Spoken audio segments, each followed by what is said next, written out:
ओम शांति। ओम शांति। ओम शांति। श्रावण मास शुरू होते ही सारे त्योहार आरंभ हो जाते हैं। और भारत है ये त्योहारों का देश, जहां समय प्रति समय कोई ना कोई त्योहार आता ही रहता है। और उस कारण से जो है, भारत के अंदर हमेशा उमंग उत्साह बना रहता है, क्योंकि ये त्योहार जैसे ही आते हैं तो सबके अंदर एक नई ऊर्जा भर देती है। नई ऊर्जा के साथ सब एकदम उछल पड़ते हैं।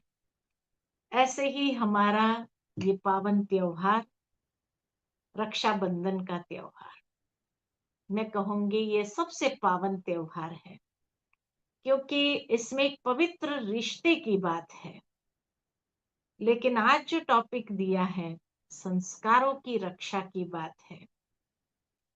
ये देखा जाता है, बहुत समय अनुसार बहुत एक्यूरेट सब्जेक्ट को चुना है, क्योंकि आज अगर प्रैक्टिकल में एक सवाल पूछूं आप सबसे कि मान लो कि अगर आज आपको किसी चीज की रक्षा करनी हो, या कहा जाए कि रक्षा करनी है, तो आप सबसे पहले क्या बचाएंगे? धन, परिवार, स्वास्थ्य या प्रतिष्ठा? इंटरैक्टिव सेशन कहा है, तो इसीलिए मैं पूछ रही हूं कि अगर आपसे कहा जाए कि कोई चीज की रक्षा करो, तो सबसे पहले किसकी रक्षा करेंगे? धन, परिवार, स्वास्थ्य, प्रतिष्ठा, किसकी रक्षा करेंगे? प्रतिष्ठा किसी ने कहा, प्रतिष्ठा और फैमिली, परिवार की रक्षा करेंगे। और किसकी रक्षा करेंगे? इसीलिए कहा कि आज का टॉपिक बहुत सुंदर है। सबसे पहले रक्षा करनी है हमें, जो बाबा ने सिखाया, वो है संस्कारों की रक्षा। क्योंकि संस्कारों की रक्षा में सब कुछ आ जाता है। प्रैक्टिकली अगर देखा जाए तो रक्षाबंधन संस्कारों की रक्षा का, पहली स्लाइड, संस्कारों की रक्षा का संकल्प है। राखी केवल एक कलाई पर नहीं, जीवन में श्रेष्ठ संस्कारों का बंधन है ना? तो उसमें अगर देखा जाए तो सबसे पहले जो हमें रक्षा करनी है संस्कारों में भी, तो स्वयं के श्रेष्ठ संस्कारों की रक्षा करें, मन की पवित्रता की रक्षा करें, वाणी की मधुरता की रक्षा करें, और कर्मों की श्रेष्ठता की रक्षा करें। ये चार चीजों की सबसे पहले हमें रक्षा करनी है अपने जीवन के अंदर। इसीलिए इसके प्रति हम संकल्पबद्ध, अर्थात हम अपने जीवन के अंदर कितना श्रेष्ठ संकल्प लेते हैं, ताकि ये सब चीजों की रक्षा हम सहजता से कर सके। बाबा ने आकर सबसे पहले हमारे अंदर पवित्रता की धारणा कराई, जिससे मन की शुद्धि होने लगी। जैसे जैसे मन की शुद्धि होती गई तो वाणी की मधुरता भी आने लगी। धीरे धीरे कर्म भी हमारे अच्छे होने लगे, और जैसे जैसे कर्म अच्छे होने लगे तो स्वयं के श्रेष्ठ संस्कारों की भी रक्षा होने लगी। तो इसीलिए कहा कि भगवान जब इस धरा पर आते हैं, जो कहते हैं कि मैं पतित पावन हूं, और पतित पावन आकर के हमें पावन बनाने के लिए वो भी प्रतिज्ञा करते हैं, तो सबसे पहले आत्मा को पावन बनाने के लिए मन की पवित्रता, अर्थात हमारे विचारों की पवित्रता, जितनी जितनी विचारों के अंदर शुद्धि आती जाती है।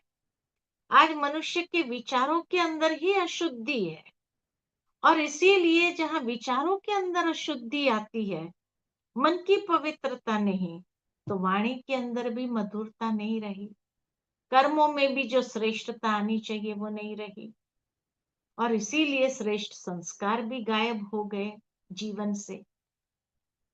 तब कहा कि पतित पावन बाप, आकर के सबसे पहले विचारों की शुद्धि करते हैं। और ये विचारों की शुद्धि कैसे आती है हमारे अंदर? ज्ञान के माध्यम से। ज्ञान सागर, इसलिए बाबा की प्रतिदिन की साकार मुरली में भी हम ये बात सुनते हैं कि ज्ञान सागर बाप आकर के हम बच्चों को सबसे पहले ज्ञान देते हैं। ज्ञान माना एक अवेयरनेस, हमारी वास्तविकता की अवेयरनेस दिया कि आप कौन हो, आप असल में एक शुद्ध पवित्र आत्मा हो। और जैसे ही ये अवेयरनेस हमारी जागृत हुई, हमने समझा कि अच्छा, हम वास्तविक रूप से एक पवित्र आत्मा है, तो हमारे विचार बदलने लगे, हमारी वाणी बदलने लगी, हमारे कर्म बदलने लगे और संस्कार बदल, है ना? तो इसी आधार से हमारे अंदर सारा परिवर्तन आरंभ होता है।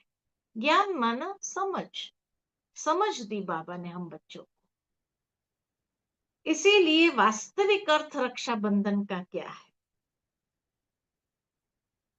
तो वास्तविक अर्थ है कि परंपरा से अगर देखा जाए तो बहन भाई को राखी बांधती है और भाई रक्षा का वचन देता है ना?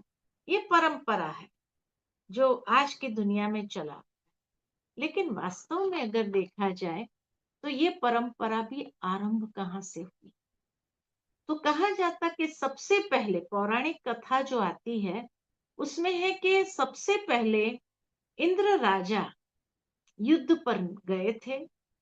और जब युद्ध पर गए तो धीरे धीरे हारने लगे। जब हारने लगे तो वापस आए तो कहा जाता है इंद्राणी ने, माना उसकी पत्नी ने, जब देखा कि इंद्र राजा बहुत उदास है, तो सबसे पहले उसने रक्षा कवच इंद्र राजा के कलाई पर बांधा और कहा, आपकी विजय निश्चित है।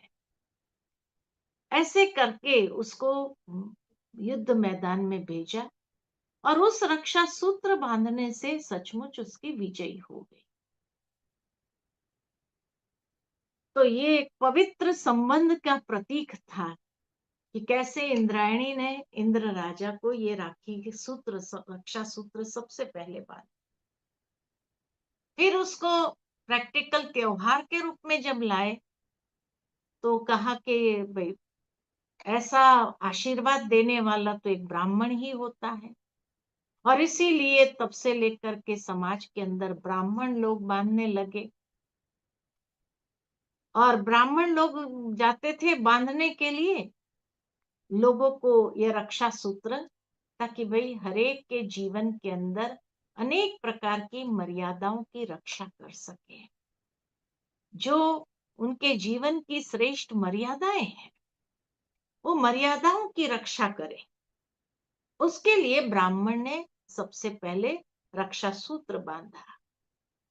उसके बाद धीरे धीरे ब्राह्मणों के पास भी टाइम नहीं रहा तो कौन बांधे रक्षा सूत्र। तो इसीलिए सबसे पवित्र संबंध रहा भाई और बहन का। तो बहनों ने रक्षा सूत्र बांधना आरंभ किया। किस संकल्प से आरंभ किया? कि भाई तू मेरी रक्षा करना। लेकिन जैसे कहा जाता, भाई विदेश होता है बहन देश में होती है, तो कैसे रक्षा होगी? भाई छोटा होता है बहन बड़ी होती है तो कैसे रक्षा होती है? तब परमात्मा आकर के हम बच्चों को कहते हैं, जब भाई बहन का रिश्ते में भी वो पवित्रता धीरे धीरे समाप्त होने लगी संसार के अंदर, तब भगवान इस संसार में अवतरित होते हैं और हमें श्रेष्ठ संकल्प के बंधन में बांधते हैं कि बच्चे तुम ये देह नहीं हो, आत्मा हो। तो देह के बंधन से हमें मुक्त करते, अहंकार देह का अभिमान जो आ जाता है उस अभिमान के बंधन से हमें मुक्त करते हैं। क्योंकि मेरी सबसे बड़ी रक्षा किससे होनी चाहिए? परिस्थिति से या दूसरों की बातों से या अपने ही कमजोर संस्कारों से। अपने ही कमजोर संस्कारों से किससे हमारी रक्षा होनी चाहिए? तब कहा कि हमें भगवान आकर के सबसे पहले तो एक श्रेष्ठ संबंध में बांधते हैं, और वो श्रेष्ठ संबंध है पिता और पुत्र का। दूसरा, सर्व संबंध बाबा ने हमारे साथ जोड़े। सर्व संबंध जब हमारे साथ जोड़े तो सर्व संबंधों के आधार पर बाबा कहते हैं जीवन के अंदर जो श्रेष्ठ मर्यादाएं हैं, हमें उन मर्यादाओं की रक्षा अपने आप करनी होगी। हमें अपनी स्थिति की रक्षा करनी है। परिस्थिति तो आती रहेंगी, लेकिन परिस्थिति के आने के पहले भी, परिस्थिति से भी पहले हमें अपनी स्थिति की रक्षा करने की जिम्मेवारी है। इसीलिए कहा कि ये अवेयरनेस मिली, ये जागृति मिली कि मैं कौन, मैं एक शांत पवित्र शक्तिशाली आत्मा हूं। फिर शरीर मेरा एक साधन है, ये जागृति आई। संघर्ष जो हमारे जीवन में है, ये हमारे कर्मों का क्षेत्र है जहां हमें संघर्ष करना पड़ता है। कर्म के क्षेत्र पर जाएंगे तो वहां ही तो व्यक्ति को स्ट्रगल मिलती है लाइफ में, और उस स्ट्रगल के साथ उसको जूझना पड़ता है। उस स्ट्रगल में जब जब, उस संघर्ष में जब जब हमारी कमजोरी का प्रयोग होता है, गुस्सा आया, अभिमान आया, ईर्ष्या आई, द्वेष आया, उस संघर्ष में जब जब ये कमजोरियों का प्रयोग हुआ, तब तब परिस्थिति का निर्माण हुआ, और वो परिस्थिति मेरी परीक्षा बन जाती है। जब वो परीक्षा रूपी परिस्थिति आती है तो क्या होता है, मेरी स्थिति हिल जाती है और हम लाचार हो जाते हैं कि परिस्थिति को हम नहीं बदल सकते हैं। अच्छा, परिस्थिति को नहीं बदल सकते, मेरी स्थिति तो मेरे हाथ में है, उसको तो मैं स्थिर रख सकती हूँ, शांत रख सकती हूँ, प्रेममय रख सकती हूँ। जितना हमारी आंतरिक स्थिति स्थिरता वाली है, एकदम अचल अडोल है, हिलने वाली स्थिति न हो जीवन के अंदर, जितनी हमारी स्थिति श्रेष्ठ होगी उतना हमारे जीवन के अंदर बहुत सारी चीजों को हम सहजता से बचा सकते हैं। हमारे जीवन की मर्यादाओं को, हमारे संस्कारों को। आज हमारे संस्कारों को सबसे ज्यादा खतरा किससे है? कोई बाहरी चीजों से खतरा नहीं है, हमारे संस्कारों को खतरा भीतर से है। क्रोध से है, अहंकार से है, ईर्ष्या से है, व्यर्थ चिंतन से है, नेगेटिव चिंतन से है। यह सबसे बड़ा खतरा आज हो गया है सोशल मीडिया से, जो हमारे संस्कारों के ऊपर बहुत बड़ा प्रभाव डाल रहा है। और हमारी असली संपत्ति तो संस्कार है, लेकिन आज देखा जाए तो कहा जाता है कि धन गया तो कुछ नहीं गया, उसको तो फिर से कमा सकते हैं। लेकिन संस्कार अगर कमजोर हो गए तो जीवन की क्वालिटी ही बदल जाती है। और ये सारी कमजोरी जब हमारे संस्कारों में आ जाती है, क्रोध, अहंकार, ईर्ष्या, व्यर्थ चिंतन, नेगेटिविटी, सोशल मीडिया, ये हमारे संस्कारों को इस तरह से बदल रहे हैं जो व्यक्ति को होश भी नहीं है कि मेरे संस्कार के ऊपर इसका प्रभाव पड़ रहा है और ये मेरी असली संपत्ति मेरे से गायब हो रही है। गायब हो जाती है तो व्यक्ति, जैसे कहा कि सोशल मीडिया से आज एडिक्ट हो जाता है। तो एडिक्शन ऐसी चीज है कि जहां से वापस लौटना बहुत मुश्किल है। रिहैबिलिटेशन भी किया जाए तो भी बहुत मुश्किल से वो लौट सकता है। तब कहा कि ये संस्कार हमारे हाथ में नहीं रहते हैं, और इसलिए आवश्यकता है कि हमें अपने संस्कारों की रक्षा, ये भीतर के जो शत्रु है उन शत्रुओं से करने की आवश्यकता है। बाबा ने हम बच्चों को ज्ञान दिया, दुनिया की आत्माओं को तो इस चीज का नॉलेज ही नहीं है, और जब नॉलेज ही नहीं है तो व्यक्ति तो उसका कल्प्रिट बन जाता है बहुत सहजता से, उसके पंजे में आ जाता है और पता ही नहीं चलता है कैसे अपने आप को सुधार, कहाँ से सुधार, वो भी नहीं जा। ये तो बाबा ने हम बच्चों को ज्ञान दिया है, समझ दी है, तो आज हम अंदर के शत्रु को पहचान सकते हैं। और पहचान करके भी जब क्रोध आ जाता है तो व्यक्ति को, भले उस समय अगर क्रोध के वश हो गए, बाद में उसको रियलाइज होता है मुझे गुस्सा नहीं करना चाहिए, मुझे शांति से काम लेना चाहिए। तो कई बार निर्माण हो करके वो जाकर के सॉरी भी कर देता है, सॉरी उस समय मुझे गुस्सा आ गया। तो कई बार रिश्ते जो बिगड़ जाते हैं, तो उसका कारण यही है कि हम उस नेगेटिविटी के प्रभाव में आ गए, ये विकृति के प्रभाव में आ गए। इसीलिए तो इसलिए जागृति आती है तो हम अपने आप को भी संभाल लेते हैं, अपनी मनस्थिति को संभाल लेते हैं, और साथ में उन हालातों को भी संभाल सकते हैं, और हम अपने संस्कारों की रक्षा भी सहजता से कर सकते हैं। इसलिए कहा परिस्थिति तो निर्मित होती है, परिस्थिति तभी निर्मित होती है जब ये शत्रुओं का प्रयोग हमारे कर्मों में बार बार होने लगता है, तब हमारे सामने परीक्षाएं आती है। आज व्यक्ति गुस्सा करता है तो कर्म में या कार्य क्षेत्र पर जहां पर भी है गुस्सा करता है, अहंकार दिखाता है, तो क्या होता है, उसके सामने परिस्थिति तो आएगी, सामने वाला हर्ट होता है, और सामने वाला हर्ट होता है तो वो कोई ना कोई प्रॉब्लम क्रिएट करेगा ही करेगा, है ना। तो इसीलिए कहा कि जब प्रॉब्लम क्रिएट होने लगते हैं, हम उलझने लगते हैं बहुत ज्यादा, हम उसमें एंटेंगल हो जाते हैं, एकदम अंदर में फंस जाते हैं, फिर महसूस होता है कि अरे ये संस्कार पहले तो मेरे नहीं थे। आज भी कई लोग महसूस करते हैं, "हाँ, बचपन में तो मुझे गुस्सा नहीं आता था, आजकल बहुत गुस्सा आता है।" कहते भी हैं, पहले तो मेरे अंदर ये नहीं था, आजकल मुझे बहुत ओवर थिंकिंग हो रहा है, नेगेटिव थिंकिंग हो रहा है। महसूस भी कर रहे हैं, लेकिन क्योंकि उसके शिकार बन गए।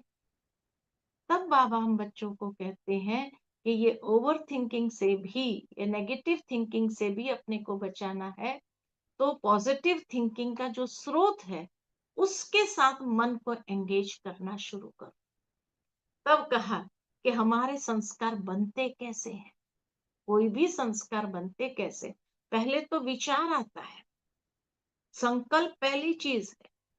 वो संकल्प के साथ जब भावनाएं जुड़ जाती है ना, मानो गुस्सा व्यक्ति को क्यों आता है, कि जब उसके मन में विचार आया कि इसने मेरा बुरा किया है, उसने मेरे साथ ऐसा व्यवहार किया, और उसके साथ क्रोध की भावना जुड़ गई, तो कठोर भावनाएं जुड़ गई, इसने मेरा अपमान किया है, तो कठोर भावनाएं जुड़ गई। वो भावना और संकल्प कर्म में आते हैं, तो शब्दों से पहले कठोरता निकलती है। क्या समझते हैं अपने आप? फिर कोई चीज को बार बार करने से एक आदत बन जाती है, बार बार हमारे अंदर से रिएक्शन निकलता है, जब जब उस व्यक्ति की याद आती, जब जब उस व्यक्ति के बारे में सोचते हैं, तब तब हमारी एक नेगेटिव रिएक्शन आरंभ होती है, और फिर जाकर के ये क्रोध का संस्कार बदल जाता है। इसीलिए बाबा सबसे पहले आकर के हमारे विचारों को बदलते हैं, हमारे संकल्पों को बदलने के लिए ही ये ज्ञान है। जो हमारी सोचने की धारा है, उस धारा से बाबा हम बच्चों को एक अलग लेवल पर ले जाते हैं, और जब अलग लेवल पर ले जाते हैं तो ये अवेयरनेस ही काम करती है विचारों को परिवर्तन करने की, और तब जाके संस्कार बदलेंगे लास्ट में, और संस्कार बदला तो जीवन बदलेगा। आज प्रैक्टिकली बाबा के बच्चों का जीवन बदलता है, तो कैसे बदला, यहाँ आने के बाद एक नई विचारधारा मिली, हम आध्यात्मिक स्पिरिचुअल विचारधारा, और वो स्पिरिचुअल विचारधारा को हमने स्वीकार किया अपनी लाइफ में, और जब उसको स्वीकार किया तो धीरे धीरे हमारे संस्कारों में परिवर्तन आने लगे और संस्कार से फिर जीवन बदलने लगा। इसीलिए संकल्पों को श्रेष्ठ रखना, संकल्पों की श्रेष्ठता को बनाए रखना बहुत आवश्यक हो गया है ना। और ये नहीं, इसीलिए बाबा कहते हैं अगर वो संस्कार को रियलाइज किया आपने कि हाँ मुझे चेंज करना है, ये रियलाइज किया, तो दृढ़ संकल्प अपने अंदर करना आवश्यक है। कई लोग कहते हैं मैं कई बार संकल्प करती हूँ, लेकिन वो दृढ़ता हमारी बनती नहीं है, वो डिटर्मिनेशन नहीं आती है। क्यों नहीं आती है? ये नहीं कि हमारे में डिटर्मिनेशन नहीं है। देखो, जब से बाबा के बने आप, बाबा के बनने के बाद बाबा ने जब हमें मुरली में कहा कि बच्चे मुरली कभी मिस नहीं करनी है, रोज मुरली सुनते हैं, पढ़ते हैं, है ना, पढ़ते हैं ना। कोई अगर आकर के हमें कहे नहीं पढ़ना है आपको, तो भी हम पढ़ते हैं। अच्छा, उसके बाद हमने अपनी लाइफस्टाइल चेंज किया कि बाबा ने कहा कि बच्चे प्याज लहसुन नहीं खाना है, तो हमने छोड़ दिया ना। कोई कितना भी कहे कि नहीं तुम प्याज लहसुन खाओ, तुम खाते हैं? नहीं खाते। तो दृढ़ता है ना। बाबा ने जब हम बच्चों को श्रीमत दी कि बच्चे तुम्हें ये गंदी चीजें नहीं खानी है, तो हमने छोड़ दिया। जो कुछ भी खाते थे, कोई भी अशुद्ध चीज हम खाते थे, वो अशुद्ध चीजें सारी छूट गई। कैसे छूट गई? दृढ़ संकल्प किया ना। आज कोई कितना भी आपको फोर्स करे कि भाई आप कोई बात नहीं, हेल्थ के लिए थोड़ा एग्स खा लेना चाहिए, खाएंगे? नहीं खाते। तो इसीलिए कहा कि जब छोटी छोटी चीजें, इतनी बड़ी बड़ी चीजें हमने अपने जीवन में परिवर्तन किया, और आज तक कोई हमें वापस उस धारणा को तोड़ नहीं सकता है। पवित्रता की धारणा लिया ना, कोई तोड़ सकता है पवित्रता की धारणा को? नहीं। तो दृढ़ संकल्प है ना खुद के अंदर, बहुत अच्छी तरह से दृढ़ संकल्प है। जब उसको नहीं तोड़ सकते हैं, तो ये छोटी छोटी कमजोरियों को बदलने में कौन सी बड़ी बात है? कोई बड़ी बात नहीं है। तो संस्कारों की रक्षा अगर करनी है, तो हम खाली 5 सूत्र देंगे आपको, है ना। 5 सूत्र। उसको कहा pause, think, choose and act, है ना। सबसे पहले स्टॉप, पॉज, पॉज करो। और पॉज करना है तो कैसे पॉज करेंगे? तो जो, मानो कोई परिस्थिति आई, कोई कर्म क्षेत्र पर आप है, कोई बात आई, तो तुरंत अपनी रिएक्टिव नेचर नहीं निकालो बाहर, रिएक्शन नहीं निकालो। तो इसीलिए कहा कि कोई भी बात हो तो तुरंत रिएक्टिव नेचर नहीं हो अपना, स्टॉप करो, थिंक, थोड़ी देर के लिए भी पॉज करो अपने जीवन में। फिर उसके बाद सेकंड स्टेप है चेक करो कि मेरे मन में क्या चल रहा है, क्या ये जो चल रहा है वो सही है या गलत है, पॉजिटिव है या नेगेटिव है। क्योंकि नेगेटिव होगा तो बहुत ज्यादा कॉम्प्लिकेशन बढ़ जाएगा। इसीलिए चेक करके अपने अंदर पॉजिटिविटी को बनाए रखो। चूज करो अपने आप में कि हम रिएक्शन में आ रहे हैं या रिस्पॉन्स दे रहे हैं। क्या है? रिस्पॉन्स निकल रहा है, रिस्पॉन्स एक पॉजिटिव होता है, रिस्पॉन्ड करना। रिएक्शन माना नेगेटिव होता है। तो चूज करना है कि मुझे रिस्पॉन्स देना है या रिएक्ट करना है। रिएक्ट नेगेटिव होता है। अगर मान लो कि उस वक्त गुस्सा भी आ जाए अंदर में, तो धीरे धीरे भाई पॉजिटिवली मुझे रिस्पॉन्ड करना है। क्योंकि कहा जाता है कि कोई भी घटना जब आती है, कोई भी इवेंट या कोई भी परिस्थिति जब आती है व्यक्ति के जीवन में, तो वो हमेशा इंसान से कुछ डिमांड करती है। और क्या डिमांड करती है? एक रिस्पॉन्स। जब परिस्थिति आई, मानो ये प्रॉब्लम है, परिस्थिति है, समस्या है, ये डिमांड करती है व्यक्ति से एक रिस्पॉन्स की। लेकिन उस वक्त हम रिएक्टिव हो गए, गुस्सा आ गया। तो उसने रिस्पॉन्स डिमांड किया, लेकिन हमने रिएक्शन दे दिया कि गुस्सा आ गया। अब वो गुस्सा कहाँ से निकलेगा? तो देखा जाता कि वो गुस्सा हमेशा निकलता है हमारे बिहेवियर से, बाहर निकलता है। और जब बिहेवियर से बाहर आता है तो वो behaviour feeds into the problem. जो प्रॉब्लम था उसके अंदर वो शामिल हो जाता। मान लो कि प्रॉब्लम आया, वो प्रॉब्लम ने एक रिस्पॉन्स डिमांड किया, हम रिएक्टिव हो गए, रिएक्शन बाहर निकला। अब वो निकला तो बिहेवियर से, गुस्सा आ गया।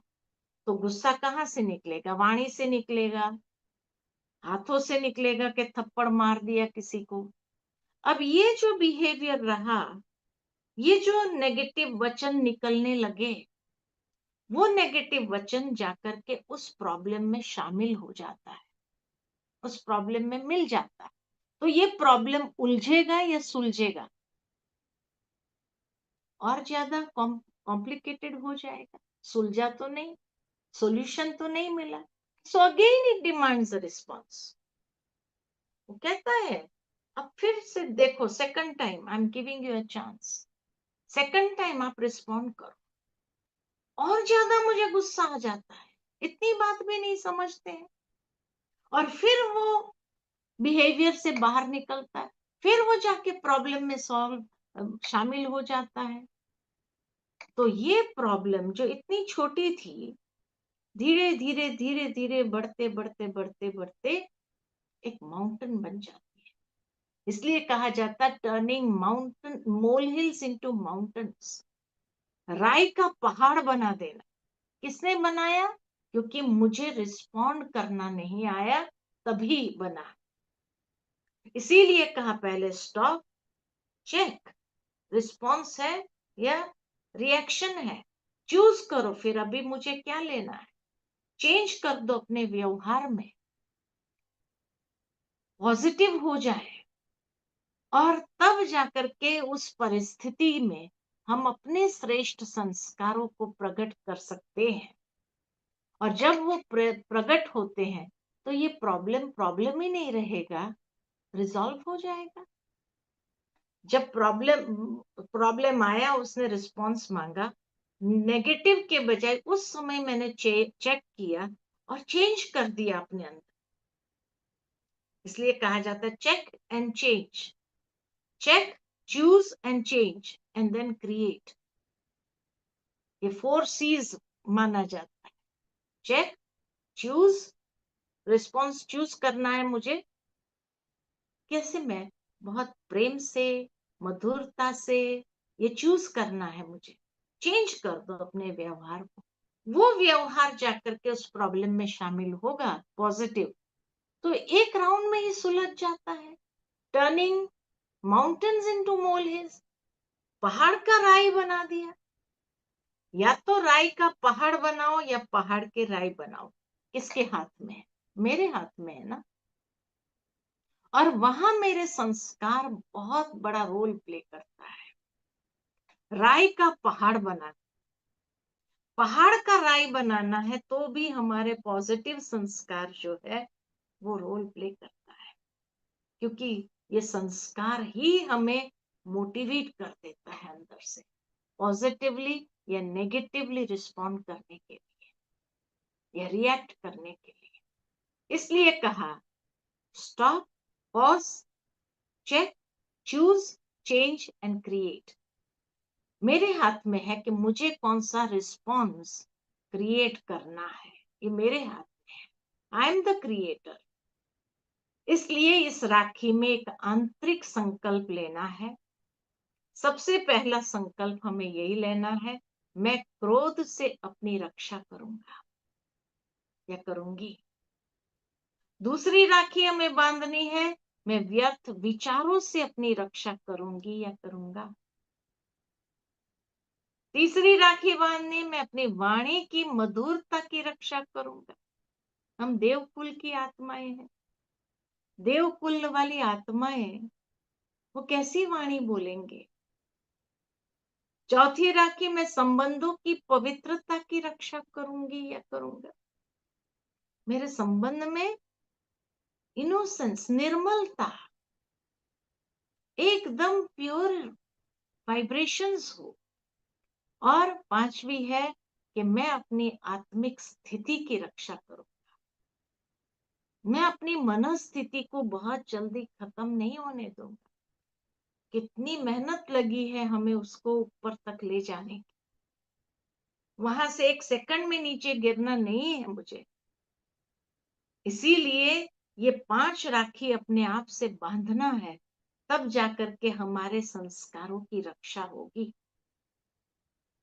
क्योंकि आज तो छोटे छोटे बच्चों को भी कितना क्रोध आ जाता है।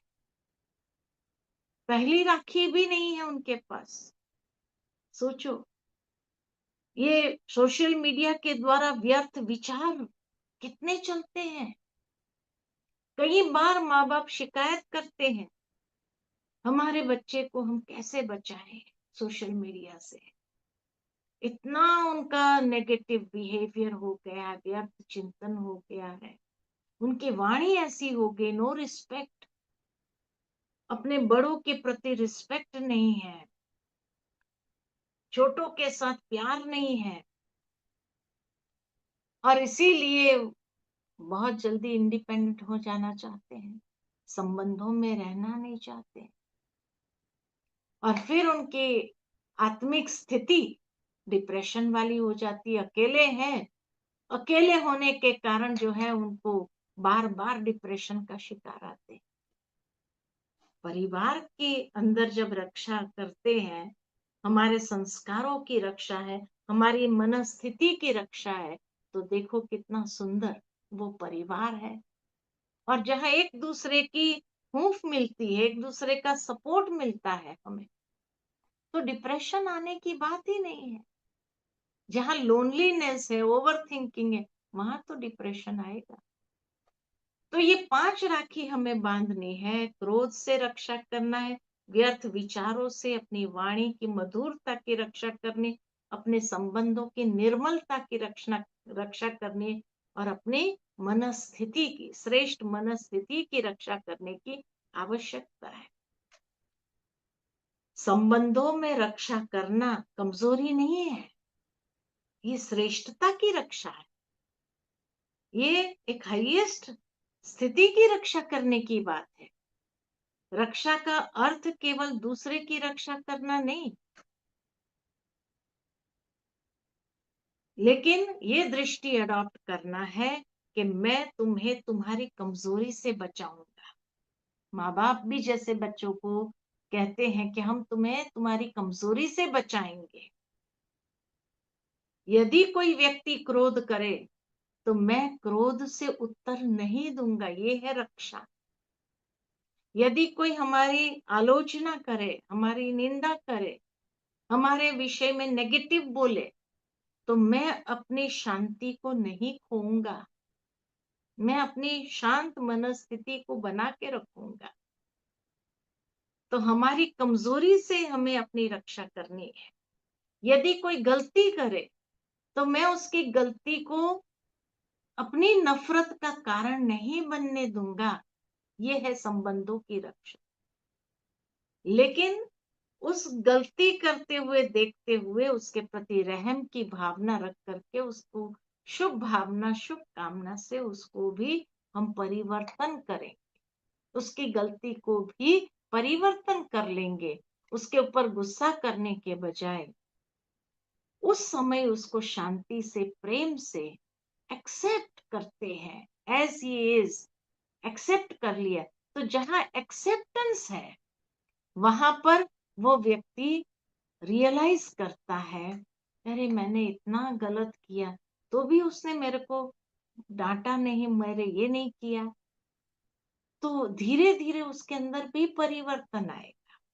मैं एक एग्जांपल देती हूँ कि मान लो कि आज की दुनिया के अंदर कोई भी इंसान झूठ बोलता है, लोग कहते हैं ना, वैसे मुझे गुस्सा नहीं आता है, लेकिन जब कोई झूठ बोलता है ना तो बहुत गुस्सा आता है। अब बताओ कि इंसान झूठ कब बोलता है? बताओ, इंसान झूठ कब बोलता है? कहा जाता है कि इंसान झूठ तब बोलता है जब उसको डर रहता है। सामने वाले का डर उसको झूठ बुलवाता है। तो डर एक कमजोरी है, झूठ भी एक कमजोरी है। तो डर के कारण उसने झूठ का सहारा ले लिया। वो शक्तिशाली सहारा नहीं ले सकता, कमजोर है। तो कमजोर होने के कारण वो कमजोरी का सपोर्ट लेता है। तो डर है मन के अंदर, मन के अंदर डर होने के कारण वो झूठ का सहारा लेता है, सपोर्ट लेता है। अब आपने समझ लिया कि उसने तो झूठ बोला है, लेकिन आप अपना मेडिटेशन करके आए, अच्छे स्पिरिचुअल डिस्कोर्स आपने सुना, और ये सुनने के बाद आपने समझ लिया कि उसने झूठ बोला। आप उस समय वहां खड़े न रहो या वहां से चले जाओ। या जैसे ही आपने समझा कि इसने झूठ बोला और आपको गुस्सा आ गया, तो गुस्सा शक्ति है या कमजोरी है? गुस्सा भी तो कमजोरी है। तो एक कमजोर इंसान आपको तुरंत कमजोर बना सकता है। तो पावरफुल कौन हुआ? वो हुआ या आप हुए? आपने मेडिटेशन किया, डिस्कोर्स, स्पिरिचुअल डिस्कोर्स सुना, उसके बाद भी उसने, कमजोर व्यक्ति ने जो कमजोरी का सपोर्ट लिया और आपको तुरंत गुस्सा आ गया, आपको कमजोर बना दिया ना। तो पावरफुल कौन हुआ? वो हुए, आप हुए। आपको उसको एम्पावर करना चाहिए, उसके बदले आप उसके उसमें आ गए। लेकिन अगर उस समय शांत रह करके, समझने के बाद भी कि उसने झूठ बोला, शांत रह करके वहां से चले गया, अपने कैबिन में जाकर के आप अपना काम करने लगे, अब उस व्यक्ति के अंदर जो है ना, एक युद्ध चलता है, संघर्ष चलता है कि मेरे को झूठ नहीं बोलना चाहिए, सच बोल देता था, क्या होता था? दो सुनने को मिलता था, बस वही ना, कोई और थोड़ी बात होगी। अंदर में उसको युद्ध चलती है, आधा पौना घंटा युद्ध चलती, उसके बाद वो आपके पास आएगा हिम्मत करके कि सर आपसे एक बात करनी थी। आप कहेंगे बोलो। वो फिर सारा डिटेल में एक्सप्लेन करने लगता है, ऐसा हुआ था इसलिए ऐसा हुआ, ऐसा हुआ इसलिए ऐसा हुआ, इसलिए तो ऐसा हुआ, इसलिए मुझे ऐसा करना पड़ा। आप मुस्कुराकर उसको इतना कह दो, चलो बहुत अच्छा किया आपने बता दिया। अब वो व्यक्ति का डर बढ़ेगा या कम होगा? बढ़ेगा या कम होगा? कम होगा। उसने सोचा मैं तो नाहक डर रहा था कि ये मुझे डांटेगा, लेकिन सर ने तो डांटा ही नहीं, तो खुश हो गया। अब उसका डर कम हुआ। दूसरी बार कभी ऐसी सिचुएशन आई, ये नहीं कि वो सच बोलेगा, लेकिन झूठ भी नहीं बोलेगा, चुप रहेगा, साइलेंस में रहेगा। फिर बाद में आपके पास हिम्मत करके आ जाएगा और कह, सारा एक्सप्लेन करेगा। आप उसको फिर शाबाश कहो, थैंक्स आपने बता दिया, बहुत अच्छा किया। अब उसका डर बढ़ेगा, खत्म होगा, और खत्म होता गया उसका डर ही। तीसरी बार जब ऐसी सिचुएशन आएगी, तो वो हिम्मत करके कुछ सच बोलेगा, पूरा सच नहीं, कुछ सच बोलेगा, और बाद में आकर के आपको पूरा सच बताएगा।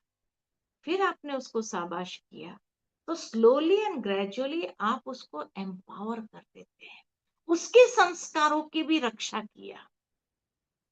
तो संबंधों में जो रक्षा करना है, हमें एक दूसरे को एम्पावर करना है अपनी अच्छी वैल्यूज से, और अपनी वैल्यूज से हम उसको भी, उसकी भी रक्षा करके उसको बचाना शुरू करते हैं, और इस तरह से उसके अंदर हिम्मत आने लगती है। इसीलिए कहा, हर आत्मा के अंदर श्रेष्ठता को देखो। हर व्यक्ति का तीन रूप है, पहले तो वो आत्म स्वरूप, कि वो भी मेरी तरह एक आत्मा ही है। दूसरा जो भूमिका वो बजा रहा है वो भी एक एक्टर है, मैं भी एक एक्टर हूँ, एक्टर की भूमिका निभा रहा है। और तीसरा कि इस परिस्थिति से मैंने अपने जीवन में क्या सीखा, तो मैं एक विद्यार्थी भी हूँ। इस दृष्टि से व्यक्ति नहीं, उसके संस्कार दिखाई देंगे। और मैं तुम्हारी कमजोरी को नहीं, तुम्हारी श्रेष्ठता को देखता हूँ। तो हर आत्मा को एक विशेष आत्मा है, तो उस विशेष आत्मा की विशेषता को देखना है। तो बार बार रिएक्ट करने के बजाय हम जब उसकी श्रेष्ठता को देखने लगते हैं, तब धीरे धीरे उसको एम्पावर भी कर सकते हैं कि देखो भाई, तुम्हारी ये श्रेष्ठता है और तुम इस श्रेष्ठता के आधार से देखो तो कितना अच्छा कर सकता है। उसको भी रियलाइज करा दिया, और रियलाइज करा दिया कि ये भी एक विशेष आत्मा है, तो उसके अंदर भी हिम्मत आ जाती है और विशेष कार्य करने लगते हैं। तो संकल्प शक्ति, परिस्थिति बदले, स्थिति नहीं, स्थिति हमारी श्रेष्ठ रहे। सिर्फ ये कहना पर्याप्त नहीं कि मुझे क्रोध नहीं करना चाहिए, इसके बजाय पॉजिटिव एफर्मेशन देना है। नेगेटिव जहां नहीं शब्द आए ना, क्योंकि हम देवकुल की आत्मा है, सतयुग की आत्मा है। सतयुग में कोई नेगेटिव शब्द नहीं था, और नेगेटिव शब्द न होने कारण हमारा ब्रेन जो है ना, नेगेटिव शब्दों को कभी कभी रिकॉग्नाइज नहीं करता है। वो पॉजिटिव एफर्मेशन को बहुत अच्छे तरह से रिकॉग्नाइज करता है। तो इस तरह से अगर हम जब जिस दिन हम ये उठ करके ये संकल्प लेते हैं, आज मुझे गुस्सा नहीं करना है, आज मुझे गुस्सा नहीं करना है, ये संकल्प देने के बजाय क्या होता है, जब ये संकल्प देते हैं ना, मुझे गुस्सा नहीं करना है, मुझे गुस्सा नहीं करना है, उस दिन ज्यादा गुस्सा आता है। क्यों? क्योंकि आज मुझे गुस्सा नहीं करना है। अब हमारा ब्रेन नहीं शब्द को रिकॉग्नाइज नहीं करता है, तो आज मुझे गुस्सा नहीं को कट कर देता है, करना है, इसलिए ज्यादा गुस्सा आता है। तो हमेशा अपने मन को पॉजिटिव एफर्मेशन दो, अगर गुस्सा नहीं करना है तो मैं शांत आत्मा हूं, मेरी वाणी मधुर है, हर परिस्थिति में भी स्थिर रहता हूं, हर आत्मा के प्रति शुभ भावना है, मैं अपने श्रेष्ठ संस्कारों की इस तरह से रक्षा करता हूं। तो हमेशा पॉजिटिव एफर्मेशंस देते हुए अपने मन को श्रेष्ठ स्थिति में ले जाए और अपने संस्कारों को भी श्रेष्ठ बनाते जाए। जो बार बार ये सोचता है, वह धीरे धीरे अपने संस्कार जो बनते जाते हैं, उस संस्कारों से स्वयं को बचाता है। इसलिए कहा कि कभी भी एक संस्कार को चुने, एक संकल्प ले, आज स्वयं से पूछे, हम चेक करें सारा दिन कि मेरा कौन सा संस्कार कमजोर रहा, क्या मुझे आज बार बार गुस्सा आया, क्या हुआ, कौन सी परिस्थिति, दूसरी बात, कौन सी परिस्थिति मुझे सबसे ज्यादा डिस्टर्ब करती है। सारे दिन में देखो किसने डिस्टर्ब किया आपको, कौन सी परिस्थिति में आप डिस्टर्ब्ड हो गए। तीसरा, उस परिस्थिति में कौन सा श्रेष्ठ संस्कार प्रकट कर सकता हो, ये ऑल्टरनेटिव क्या है। गुस्से के बदले ऑल्टरनेटिव मेरे पास क्या है, श्रेष्ठ संस्कार कौन सा है जो उस परिस्थिति में मैं अप्लाई कर सकता हूं। और आज से मेरा एक संकल्प क्या होगा, है ना। तो ये चार बातें अपने आप से पूछे, चुने, और फिर अपना दृढ़ संकल्प मजबूत करें, है ना। उसमें कोई भी प्रकार के हमें ये नहीं करना है, क्या बोलते हैं, हमें डनलप के तकिए नहीं लगाने हैं। जैसे कहा जाता है भारत के उसमें शास्त्रों में कि ध्रुव दृढ़ संकल्पधारी था। ध्रुव ध्रुव जो था दृढ़ संकल्पधारी था, और उसने जब संकल्प लिया कि मुझे एक टांग पर खड़ा होना है, तपस्या करनी है, तो उसने ये नहीं कहा कि भाई मैं दिन में तो खड़ा रहूंगा, रात को सो जाऊंगा। दृढ़ संकल्प माना दिन रात हो कुछ भी, तपस्या है उसकी। इसी तरह उसने ये संकल्प नहीं लिया कि भाई मैं जब धूप होगी तो मैं खड़ा रहूंगा, बारिश आएगी तो मैं अंदर आ जाऊंगा, छांव में करूंगा या छत के नीचे खड़ा रहकर करूंगा। नहीं, तपस्या तपस्या होती है, संकल्प संकल्प होता है। उस संकल्प को डनलप के तकिए कमजोरी वाले नहीं लगाओ।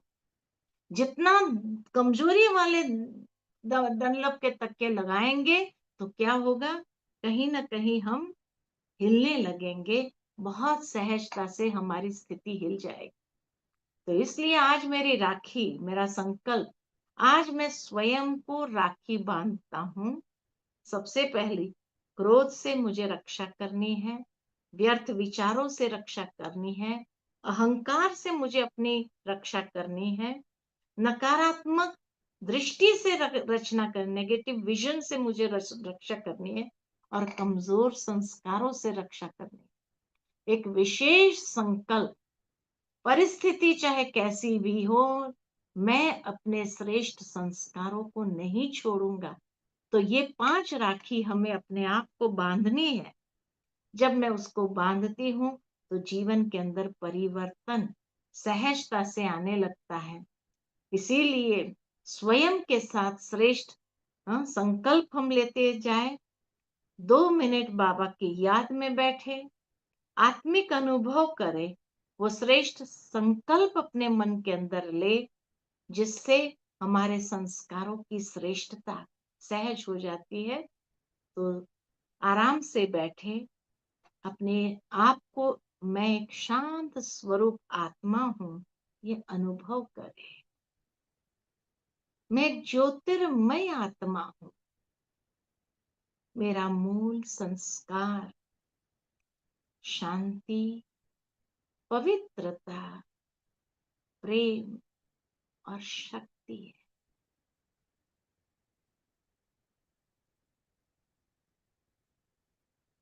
धीरे धीरे अपने मन के अंदर संकल्प करें कि आज से मैं अपने श्रेष्ठ संस्कारों की रक्षा करता हूं, करूंगा। परिस्थितियां बदले लेकिन मेरी स्थिति श्रेष्ठ रहे। कोई मुझे दुख दे, मैं सदा शुभ भावना को प्रवाहित करूंगा। मैं शांत हूं, शक्तिशाली हूं। मैं श्रेष्ठ संस्कारों वाली आत्मा, देवकुल की आत्मा। वो दिव्यता, निर्मलता मेरे संस्कारों में समाई हुई। कर्म क्षेत्र पर बातें आएगी, लेकिन रिएक्टिव होने के बजाय पॉजिटिवली रिस्पॉन्ड करना है और परिस्थितियों को विकराल नहीं बनाना है। सुंदर, सहज, सरल बना देना।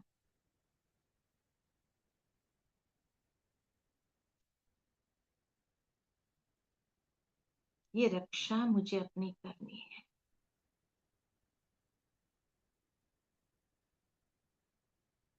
अपने विचारों की रक्षा करनी है, अपनी भावनाओं की रक्षा करनी है,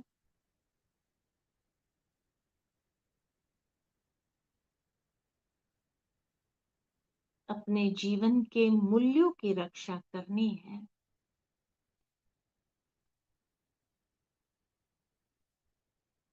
और अपने संस्कारों की रक्षा करनी है।